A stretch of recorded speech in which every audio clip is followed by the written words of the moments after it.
আমাদের stand very clear, গণভোট আগে হতে হবে, নইলে এটা মূল্যহীন, এটার কোনো দুই পয়সার মূল্য নেই।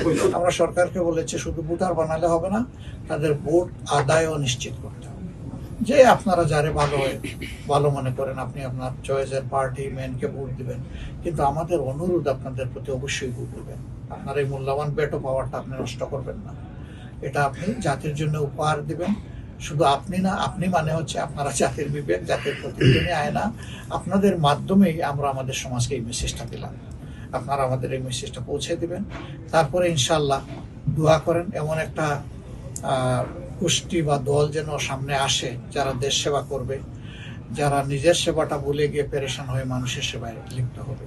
সেরকম একটা দেশ, একটা নতুন বাংলাদেশ, একটা বেটার বাংলাদেশ আল্লাহ যেন আমাদেরকে পাওয়ার সুযোগ করে দেন। আপনাদেরকে ধন্যবাদ, আবারও কৃতজ্ঞতা। আসসালামু আলাইকুম। যে অতীতে যারা দেশ সেবা করেছেন, শাসন করেছেন, দেশের দায়িত্ব পালন করেছেন, সকলেই দুর্নীতিবাজ ছিলেন, এই কথা আমি বলছি না, কিন্তু বিষয়টা এমন পর্যায়ে এসে দাঁড়িয়েছে, পাকিস্তান আমলে আমরা নিবু জ্ঞান বুদ্ধি ছিল, তখন কোনো জায়গায় কোনো ঘুষখোর অফিসার আসলে সারা জেলা জেনে যেত যে এই অফিসারটা ঘুষখোর। আর এখন যদি কোনো সৎ অফিসার আসে, সবাই বলে যে এই একটা মানুষ। দেখেন অবস্থাটা কোথায় গিয়ে দাঁড়িয়েছে, একেবারে পুরো রিভার্স হয়ে গেছে। এটা খুবই দুঃখজনক। যেই সমাজে দুর্নীতি অনুষঙ্গ হয়ে যায়, নিত্যদিনের সঙ্গী হয়ে যায়, এই সমাজ তারা মাজা সোজা করে দাঁড়াতে পারে না, মেরুদণ্ড সোজা করে দাঁড়াতে পারে না। আমাদের শিক্ষাটাও বিধ্বস্ত, আমাদের সেখানে দুর্নীতির সয়লাভ, কোনো জায়গায় নাই সুবিচার, যেখানেই যাবে মানুষ পায় অবিচার। এই অবস্থায় এই দেশ এবং জাতিকে কেউ আর দেখতে চায় না, আমরাও দেখতে চাই না, আপনারাও নিশ্চয়ই দেখতে চান না। এই জন্য সবাই মিলেই আমরা আমাদের দেশটা বদলাবো ইনশাআল্লাহ।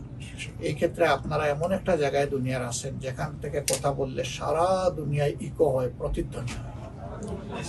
আপনাদের এই কথার শক্তি অনেক বেশি। আমাদের ক্ষেত্রে আপনাদের প্রতি আমাদের অনুরোধ যে আমাদেরকে যতক্ষণ ভালো কাজের উপরে দেখবেন, একটু ভালোবাসা আপনাদের, একটু সহযোগিতা চাইব। পাশাপাশি আমাদের যে কাজটা আপনাদের বিবেকের কাছে সঠিক বলে মনে হবে না, সেই জায়গায় আপনাদের সমালোচনাটা আমরা চাই। ভালোবাসা, সহযোগিতা মানুষকে আগায় দেয়, কিন্তু সমালোচনা তার চেয়ে বেশি আগায় দেয়। যারা শুধু মানুষের প্রশংসা করে এরা ভালো মানুষ না। প্রশংসার পাশাপাশি মানুষকেও ভুলের উঠবে না। যখন কানে কানে গিয়ে বলে দেয় যে আপনার এই কাজটা এইরকম করলে ভালো হবে, এটা বোধহয় খেয়াল করেন না, এইরকম হয়ে গেছে, সে হলো রিয়েল ফ্রেন্ড। সে আপনার ইজ্জত নষ্ট করে না, আবার আপনাকে সুজাও করে দিল। কিছু লোক আছে আপনাকে বলবে না, সমাজকে বলে দেবে, সেও আপনার ফ্রেন্ড। সে উত্তম ফ্রেন্ড হইতে পারতো প্রথম ব্যক্তির মতো, এটা সে পারে নাই, কিন্তু সে সমালোচনাটা করেছে জেনুইন, সে আপনার ফ্রেন্ড, সে আপনাকে ছাড় দেয় নাই। আবার কিছু লোক আছে আপনাকে অনবরত একেবারে মানে প্রশংসা করেই যাবে, বাসায় দিবে, আপনার জন্য কোনো দোষ নাই, আপনি জন্য মোর দেন এন অ্যাঞ্জেল, এরকম করে আপনাকে তুলে ধরবে। এরা আপনার দুশমন। এরা আপনাকে ড্যামেজ করার জন্য, দেশকে ড্যামেজ করার জন্য, সমাজকে নষ্ট করার জন্য। আমরা এটা মোটেই পছন্দ করি না।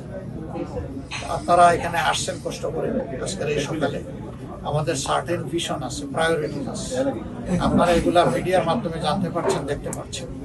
এই জায়গাগুলোতে আপনাদের যদি কোনো কনসার্ন থাকে আমাদেরকে বলবেন, আমরা ইনশাল্লাহ সংশোধন করে নেব। যদি আপনাদের সমর্থন থাকে তাহলে অন্যদেরকে বলবেন, এটা আর আমাদেরকে বলবেন না। অন্যদেরকে জানিয়ে আমাদেরকে সহযোগিতা করবেন, আমাদের দুর্বলতা জানাবেন আমাদেরকে, আমাদের ভালো জিনিস জানাবেন অন্যদেরকে, আর উৎসাহিত করবেন আমাদের মানুষগুলো যেন ভোটার হয়। এটার জন্য ভাই আমরা অনেক সংগ্রাম করেছি, আমাদের পাশে খুব কম সহযোগিতা পেয়েছে রাজনৈতিক মহল থেকে। আমরা খুব সিরিয়াস ছিলাম। আমরা বিশ্বাস করি আমাদের প্রবাসী ভাইরা আমাদের কলিজার অংশ এবং আমাদের উন্নয়নের অংশ। সেই ভাইদের আমাদের প্রতি হক আছে, অধিকার আছে। তাদের এর মধ্যে সবচেয়ে বড় অধিকার হচ্ছে তাদের ভোটের অধিকার। আমি বলি যে এটা ভেটো পাওয়ার। এটা যদি আপনার হাতে থাকে, অনেক অধিকার আপনার কাছে চলে আসবে। আর এটা যদি আপনার হাত ছাড়া থাকে, তাহলে লোক ওয়ান ওয়ে শুধু আপনার কাছ থেকে নিতে চাইবে, আপনাকে আপনার পাওনাটা দিতে চাইবে না। এখন এত কষ্ট করে আমরা যেটা করলাম, আপনারা একটু কষ্ট করে এটা স্টার্ট করবেন। আজকের দিন শেষ দিন রেজিস্ট্রেশনের। আমরা ফিরে গিয়ে, আমি আমেরিকায় দেখেছি, এখানেও দেখছি, বিভিন্ন দেশ থেকে এই মেসেজ পাচ্ছি। আমরা সরকারকে এবং নির্বাচন কমিশনকে অনুরোধ করব যে তারা এটলিস্ট আরো 15টা দিন বাড়াতে পারে কিনা। খুব বেশি পারবে না, ফেব্রুয়ারিতে যেহেতু ইলেকশন হবে, তার আগে খসড়া ভোটার তালিকা তাদেরকে ফাইনাল করতে হবে, এটা আবার জনগণের কাছে ফ্লোট করতে হবে, কোনো কনসার্ন থাকলে সেটা কারেকশন করতে হবে, কারেকশন করে সেটাকে ফাইনালাইজ করতে হবে, ফাইনালাইজ করার পরেই তারা শুধু স্কেজুয়াল ডিক্লারেশন করতে পারবেন, এর আগে পারবেন না। এখন এই প্রক্রিয়াগুলো তো সহজ না, কিছু তো টাইম এফোর্ট দিতে হবে, কিছু সময় তাদের। অনেকে আমাদেরকে বলেছিলেন যে পুরা নভেম্বর মাসটা, আমি চিন্তা করে দেখেছি এটা বাস্তবসম্মত না। অন্তত নভেম্বরের 15 দিন যদি দেওয়া হয়, আর মানুষ সবাই যদি সিরিয়াস হয়, সরকার এবং নির্বাচন কমিশন যদি দায়িত্বশীল হয় এবং তারা তাদের দায়িত্ব পালন করে, তাহলে এবার 100% যদি হয় আলহামদুলিল্লাহ, যদি নাও হয়, বেশিরভাগ লোক যদি হয়, তাহলে আগামীতে 100% কমপ্লিট হবে ইনশাআল্লাহ, আমরা আশা করি। দরজাটা যে ওপেন হয়েছে, গুরুত্বটা যে সবাই স্বীকৃতি দিয়েছে, স্বীকার করে নিয়েছে, এটাই একটা অ্যাচিভমেন্ট। এখন বাকিটা ইনশাআল্লাহ আপনাদের সমানতালে যুদ্ধ করতে হবে, আপনাদের অধিকার আপনাদের ইনশাআল্লাহ ডিক্লেয়ার করব। তবে আমাদের ম্যানিফেস্টো এখন বান্দা যাবে, আমরা স্কেজুয়াল ডিক্লারেশনের আগে ম্যানিফেস্টোর কিছুই ডিসক্লোজ করব না। আমরা এটা স্কেজুয়াল ডিক্লারেশন হওয়ার পরে ইনশাআল্লাহ ডিসক্লোজ করব, তখন আপনারা দেখতে পারবেন। আমাদের ম্যানিফেস্টো কোরআনের আয়াত না, আমাদের জ্ঞান বুদ্ধি অনুযায়ী সর্বোচ্চটা যেটা পারবো সেটাই করবো, যেটা পারবো না সেটা বলবো না। এবং মিথ্যা কোনো আশ্বাস আমরা জাতিকে দেবো না, যে যার ইচ্ছা তাই দেবো, এটা তাদের ব্যাপার, কিন্তু আমরা কোনো মিথ্যা আশ্বাস জাতিকে দেবো না। আমাদের সেই ইয়েতে ম্যানিফেস্টোর সাথে ইনশাল্লাহ পরিকল্পনাও থাকবে, আপনারা পাবেন। সেখানে আপনাদের কোনো সাজেশন হলে এটাও আমরা চাই। আমরা হানাহানি করি, আপনারা করিয়েন না, আপনারা ভালো থাকেন। এই যে ফটো কার্ড দিয়ে মাঝে মাঝে যে লাগাই দেন আপনারা, এটা কি বলবো একটু বলেন তো দেখি মিডিয়ার নামে। তারপরে যখন আমরা প্রতিবাদ করি কড়াভাবে, তখন এটা ডিলিট করে দেয়। ডিলিট ইজ নট সলিউশন, কারণ বাই দিস টাইম এটা হাজার হাজার শেয়ার হয়ে গেছে, ডিসইনফরমেশন, মিসইনফরমেশন মানুষের কাছে চলে গেছে। সাংবাদিকদের মাঝে যেমন দায়িত্বশীল সাংবাদিক আছেন, তেমনি মাঝে মাঝে কেউ কেউ কিন্তু সমাজকে বিপদে ফেলে দেন, টেনশনে ফেলে দেন, তার নিজের ইচ্ছাটা মার্কেটিং করার মাধ্যমে।